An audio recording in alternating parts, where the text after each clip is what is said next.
Good evening and welcome. Well, May 1st is Workers' Day. Every Sunday is Family Day here on Newsline. And tonight, we raise a warm smile and a heartfelt salute to Nigerian workers. But first, let's narrow it down. This one's for our NTA family. The tireless troopers with no holidays, no timelines, just deadlines. From the camp faces on screen to the chaos ricotos champions behind it. Up the mast, in the OB van, or the Newsline crew who trade Sunday rest for stories. We see you, we'll celebrate you.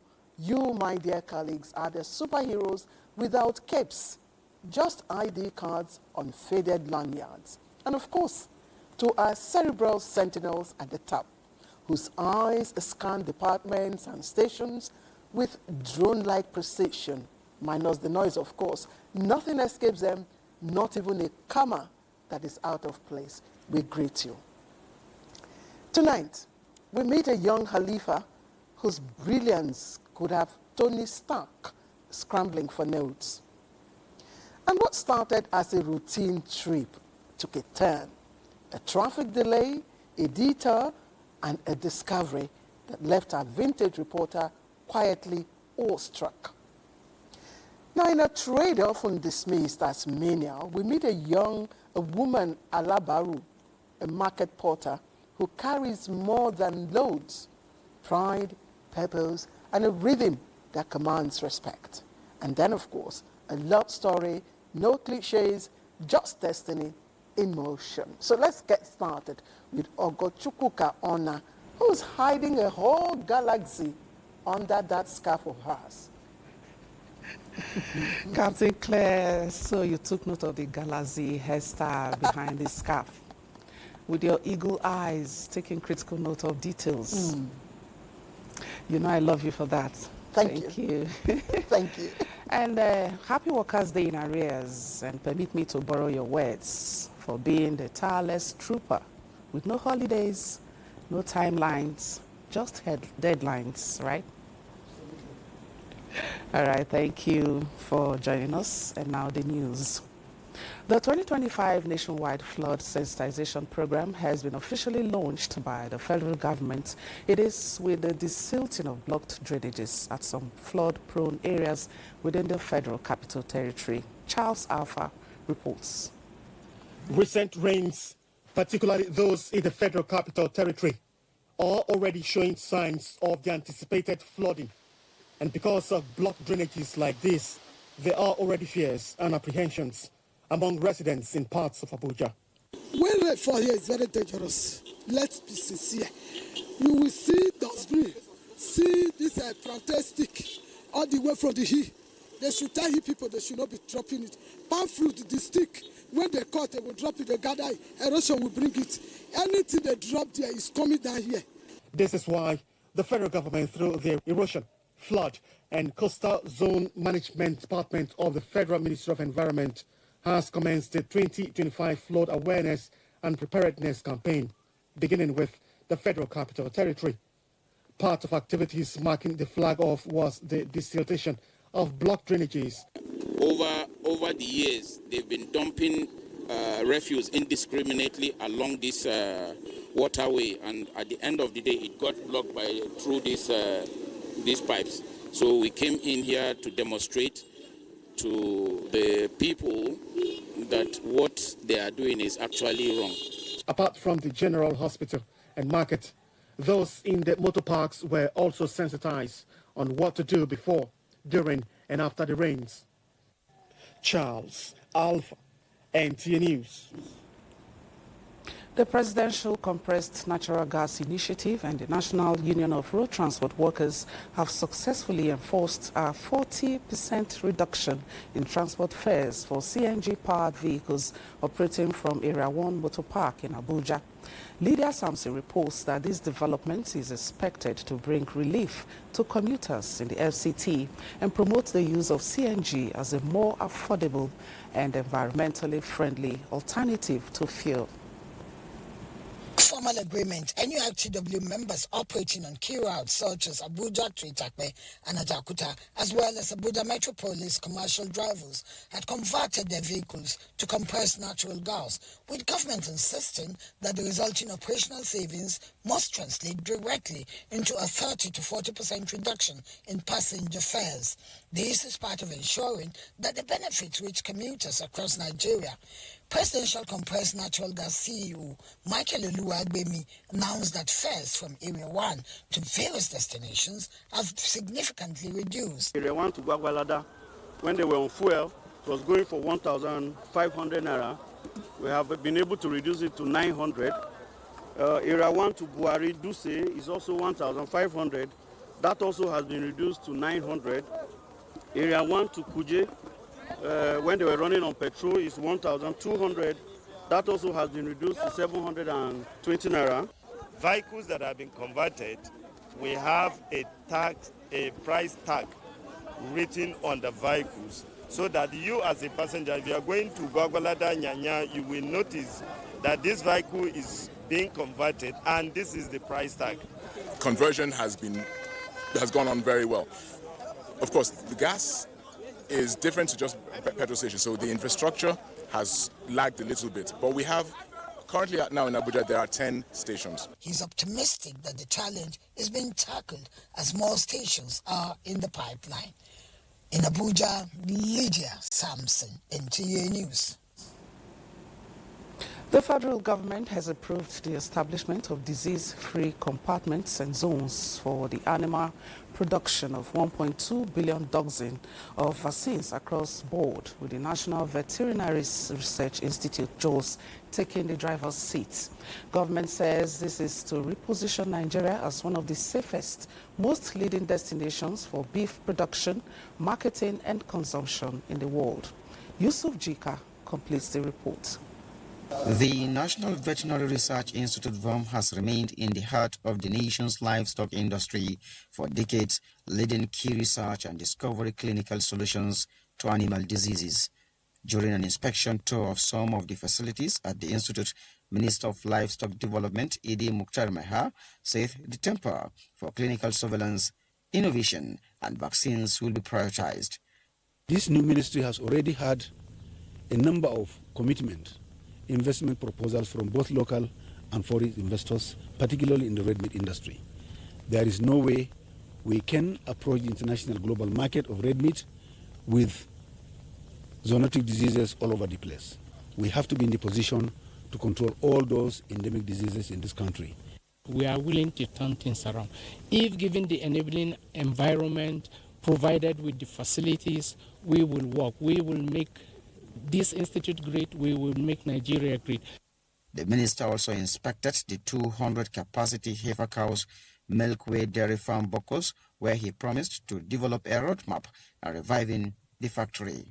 A town hall interactive session was later organized in Mangu Town to encourage participation in livestock development and other critical aspects of the industry. In Jos, Yusuf Jika, NTA News. The Independent National Electoral Commission, INEC, says it has not announced the dates for the resumption of the continuous voter registration, CVR transfer, and replacement of lost permanent voters' cards, PVCs.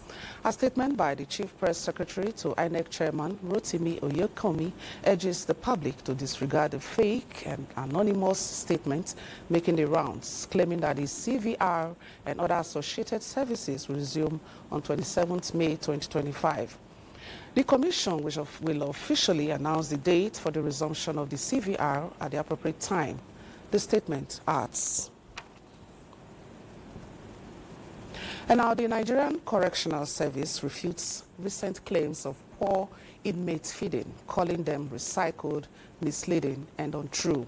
A statement by the service's public relations officer, Abubakar Umar, explains that feeding of inmates is guided by the Correctional Service Act of 2019, with meals meeting health standards and monitored by ration committees. The service also confirms a new 1,125 naira daily feeding rate per inmate, approved by the federal government to reflect current economic realities. Independent bodies, it says, including civil society and international partners, regularly inspect facilities, and none have reported such dehumanizing conditions. Umar urges the public to verify claims and avoid sensational reports that undermine ongoing reforms and the dignity of the system. And now, to security matters, criminal elements around the central naval waterways have again been warned to stay clear of the area, as their activities are capable of compromising the safety of other users of Nigeria's maritime environments. The warning was issued by the Commander, Nigerian Navy Ship Soro of the Central Naval Command, while parading suspects arrested for illegal possession of firearms in Yenagoa. Samuel Numonengi reports. 30 operatives firing shots to scare away fishermen who alerted the forward operating base for Moso, a subunit of the Nigerian Navy ship Soro. Some arms and ammunition were discovered. The operation was based on credible information indicating that the fishing trawler was illegally conveying armed escorts who fired shots to intimidate local fishermen operating in Bayelsa waters. I didn't know that all these things they have is not licensed. That one, number one. I didn't know until this issue happened. That's where I get to know that all these things are not licensed. The Commander NNS Soro, represented by the Executive Officer Nigerian Navy Chief Soro, Navy Captain Jerry Anyim Odu, warned against illegal possession of firearms or use of armed escorts by citizens without proper authorization. 3 suspects have been handed over to the Department of State Services for further investigations. In Yenagoa, Samuel Numonengi, NTA News. The Combat Arms Training Week 2025 of the Nigerian Army has been rounded off with a live firepower demonstration exercise at Victor Kute Armored Range, Bauchi.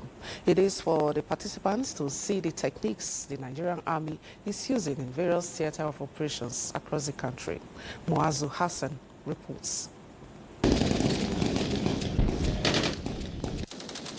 This live firepower demonstration exercise is the final phase of the 2025 Combat Arms Training Week, co-hosted by the Nigerian Army Infantry and Armor Corps.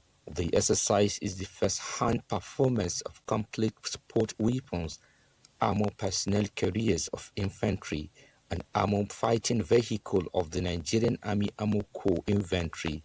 The government has already bought a lot of equipment and weapons. Some are already in the field, some are still coming. The President, Commander-in-Chief, and our leader, the Chief of Army Staff, are working vigorously to ensure that the changes that they have promised Nigerians are seen and reflected in the field as at the earliest possible convenience. The Chief of Army Staff representative says the live firepower demonstration exercise is important for the participants to see the capabilities that are used to execute various operations. In Bauchi, Muaz Hassan, NTA News. And elsewhere, the FCT Police Command says it arrested 1,611 suspected criminals in the month of April for various criminal offenses. Commissioner of Police Ajao Saka Adewale, at a press briefing, said the success is achieved as results of extensive raids of several black spots across the territory. Onotu Yakubu brings us details. The highlights of achievements show that the FCT Police Command recovered a total of 21 suspected stolen vehicles, with 15 suspects arrested in connection with the various cases.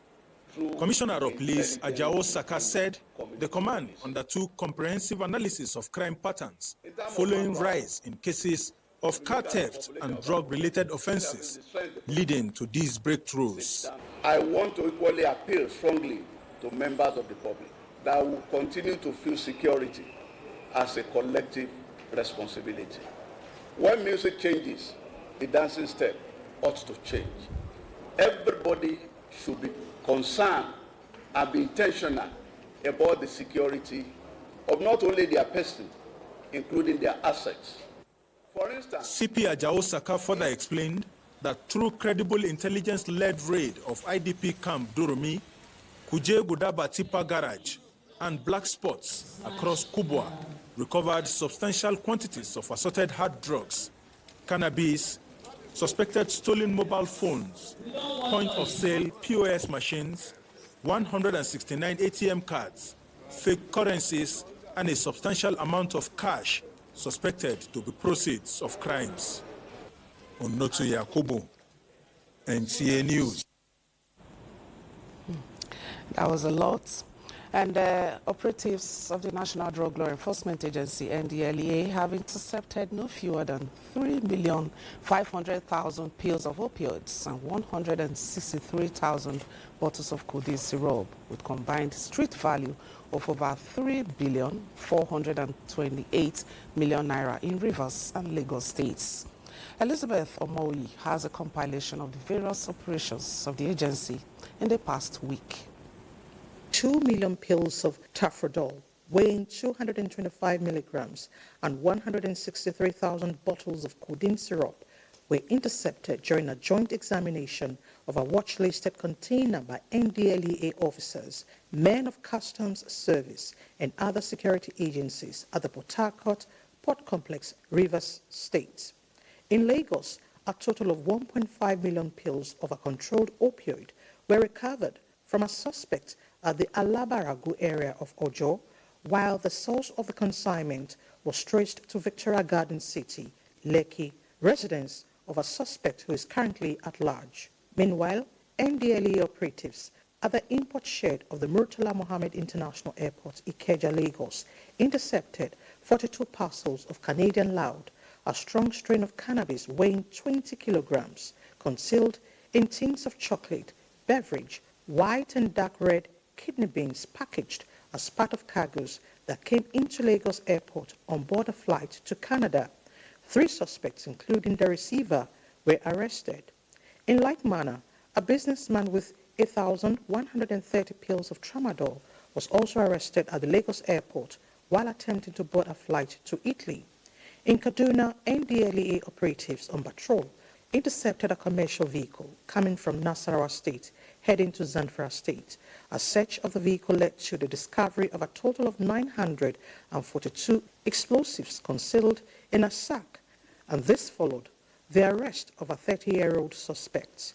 After 10 months of painstaking investigation, operatives arrested a wanted drug pin over his involvement in the importation of a consignment of more than 2 million pills of tramadol intercepted at a Papa seaport in Lagos. In Abuja, Elizabeth Omori, NTA News. Thank you, Elizabeth, and kudos to our law enforcement agencies. And now, President Bola Tinubu rejoices with Sheikh Abdul Ghani Abubakar Agbotomo Kekere, Chief Imam of Ibadan Land, Grand Imam of Oyo State, and Grand Patron of the League of Imams and Alphas of Yoruba Land, Edo, and Delta States on his 90th birthday. President Tinubu extols Sheikh Agbotomo Kekere for his exemplary life of uprightness, humility, and steadfast devotion to the service of Allah and humanity. The president says the Sheikh, a custodian of Islamic values and the teacher of teachers, has devoted his life to promoting peace and unity for several decades. President Tinubu lauds the Chief Imam's outstanding spiritual guidance and leadership and joins the Muslim Ummah in praying that the Sheikh will live many years in good health, joy, and a sound mind. Turns and twists have continued in the build-up to the election of a new pope at the Vatican, few days to the conclave. In the latest development, reports say Filipino Cardinal Luis Antonio has now replaced Italian Cardinal Pietro Parolin as a new favorite to become the next pope. What has happened since Pope Francis's burial, and what is expected on the road to conclave? Charles Alpha tells us. Pope Francis died on April 21 at the age of 88 after 12 years as the leader of the Roman Catholic Church. His death triggered a period of mourning and the commencement of the intricate process to elect his successor. In accordance with long-standing tradition, a 9-day period of mourning known as Novemdals commenced.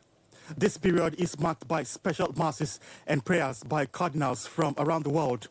Beginning shortly after the funeral, the College of Cardinals commenced a series of meetings known as General Congregations. This pre-conclave served several crucial purposes. Cardinals discuss the state of the church and the challenges facing it.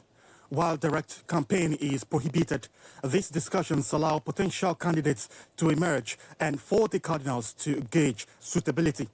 As the world awaits the white smoke that will signal the election of Pope Francis' successor, many actions and inactions have taken place, which is stepping down of a cardinal following allegations, while Vatican doubt you're ill, not participating due to ill health. Charles Alpha, NTA News. And Bade is next for us on the latest in the sporting world. Hello, Bade. Many thanks, Ogo. Good evening. Let's start with the wrestling, as Nigerian wrestlers have continued to build on the momentum of their four gold medal exploits on the opening day of the African Wrestling Championships in Casablanca, Morocco.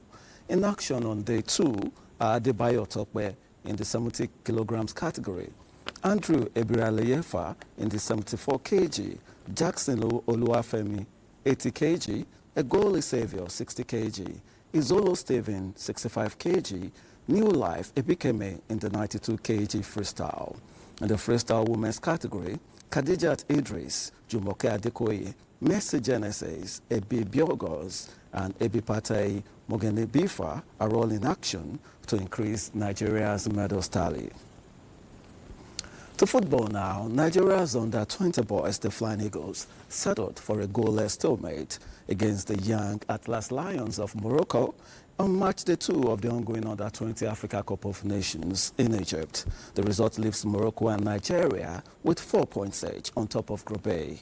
Earlier in the day, Tunisia came from behind to claim a much-needed 3-1 victory over Kenya in their second match as they occupy the third spot with 3 points.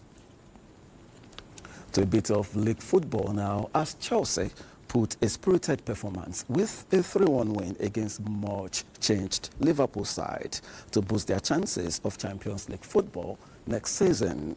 Cole Palmer scored from the spot for his first goal since mid-January to make it 3 after Noni Madueke's opener and Kwanzaa's own goal had put the Blues ahead.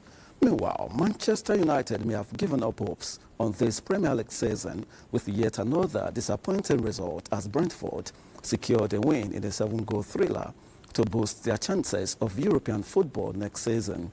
The result moves Brentford into 9th position, just 1 point behind Bournemouth, while Manchester United suffered their 16th Premier League defeat of the season to drop to 15th position.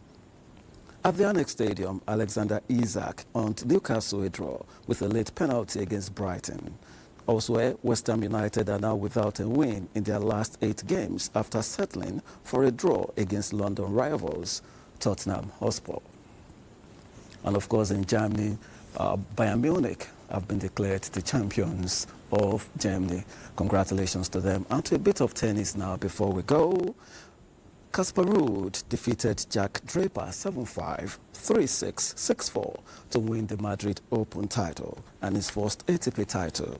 The result moves him up to 7th in the ATP rankings and number 5 in the ATP race to Turin. That does it on Sports Day 7. Let's return to the duo of Ogo and of course Claire.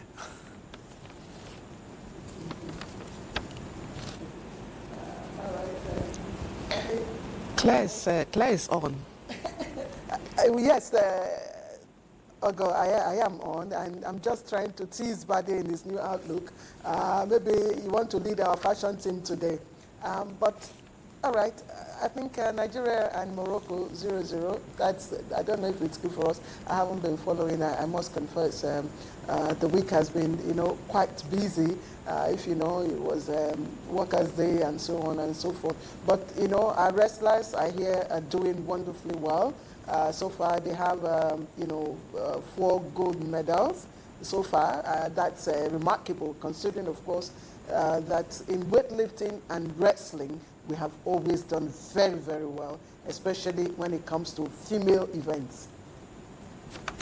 You're very much right, and at the moment they are, on the mat. So let's see what is going to come again tonight. And of course, when it comes to the under-20 AFCON, just with the draw, the Flying Eagles will be through to the next round, and of course the World Cup. Paddy, we can hardly hear you, but whatever you say, you are the expert. Abi, Ogo? Yes, you exactly. He's a guru in the business. All right. All right, Bade, thank you for the sports updates. And now, let's take weather. Joining us, we've had a bit of a breather, especially over the central states, but that's changing fast. Clouds are building up again, and we are tracking thunderstorms likely to return over the southern parts of the country within the next 24 hours. Now, the central down to the southern region are likely to be cloudy to partly cloudy. Morning rains is possible in parts of Cross River, Bayelsa, and River State. So if you're heading out early, you might want to plan for wet roads. As the day heats up, thunderstorms activities is expected to increase, especially by afternoon and evening. Cities across the southwestern region, parts of Abia, Anambra, the stretch of the coastal belt, and into parts of Adamawa and Taraba State are likely to be affected as well. Meanwhile, the northern states will stay dry but hazy, with moderate dust haze likely in areas like Zamfara, some parts of Sokoto, Kano, and Katsina. And that's your weather outlook. Join us again.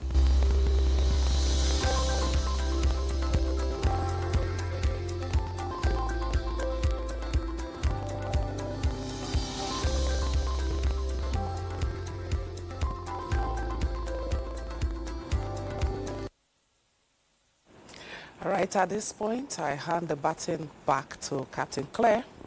But then, let's take a break.